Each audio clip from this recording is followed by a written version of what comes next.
నమస్తే అండి అందరికీ. ఈరోజు మనం బేబీ పొటాటో అంటారు చూడండి, చిన్న బంగాళదుంపలో ఇవి కూర వండుకుందామండి. ఈరోజు మా అమ్మాయి పెద్ద బంగాళదుంపలు ఆర్డర్ పెడితే చిన్న బంగాళదుంపలు వచ్చినాయండి. దీన్ని బేబీ పొటాటో అంటారు. ఇవి మనం ఇప్పుడు కూర వండుకుందాం. ఎగ్ లాగా ఉన్నాయండి, భలే ఉన్నాయండి చిన్న చిన్నగా. ఇప్పుడు మనం వీటిని కడిగేసి ఉడకపెట్టేద్దామండి. ఉడకబెట్టిన తర్వాత కొంతమంది పొట్టు తీయకుండా కూడా వండుకుంటారు. నేనైతే పొట్టు వలిచేస్తానండి.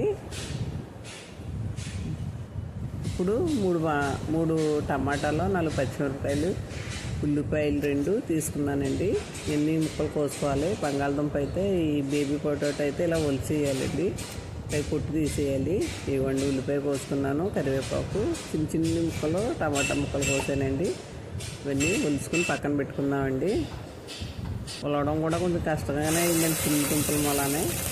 ఇప్పుడు ప్యాన్ పెట్టేసుకుని ఆయిల్ వేసుకుని స్టవ్ వెలిగించి ఇప్పుడు అల్లం వెల్లుల్లి వేసుకుందామండి.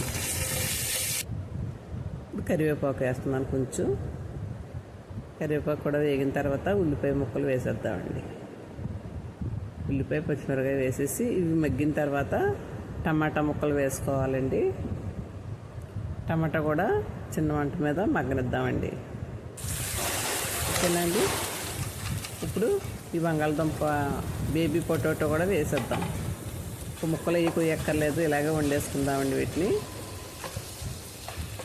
బాగున్నాయండి, కోడిగుడ్లాగా. ఇప్పుడు పసుపు, గరం మసాలా పౌడర్, ధనియాల పౌడర్, జీలకర్ర పౌడర్ ఇవి కూడా వేయాలండి. కారం, ఉప్పు ఇవన్నీ వేద్దామండి. చిటికెడు పసుపు, 1 స్పూన్ కారం, అదే మన కూరగా సరిపడినంత కారాన్ని బట్టి వేసుకోండి.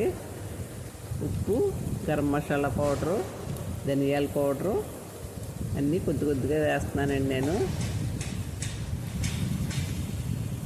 పచ్చిమిరకాయలు వేసాను కాబట్టి 1 స్పూన్ కారం వేసానండి. ఇవన్నీ వేసేసుకుని కొద్దిగా నీళ్ళు వేసి ఉడకబెట్టాలండి. ఉడికిన తర్వాత కొత్తిమీర వేసుకుని దించేసుకుని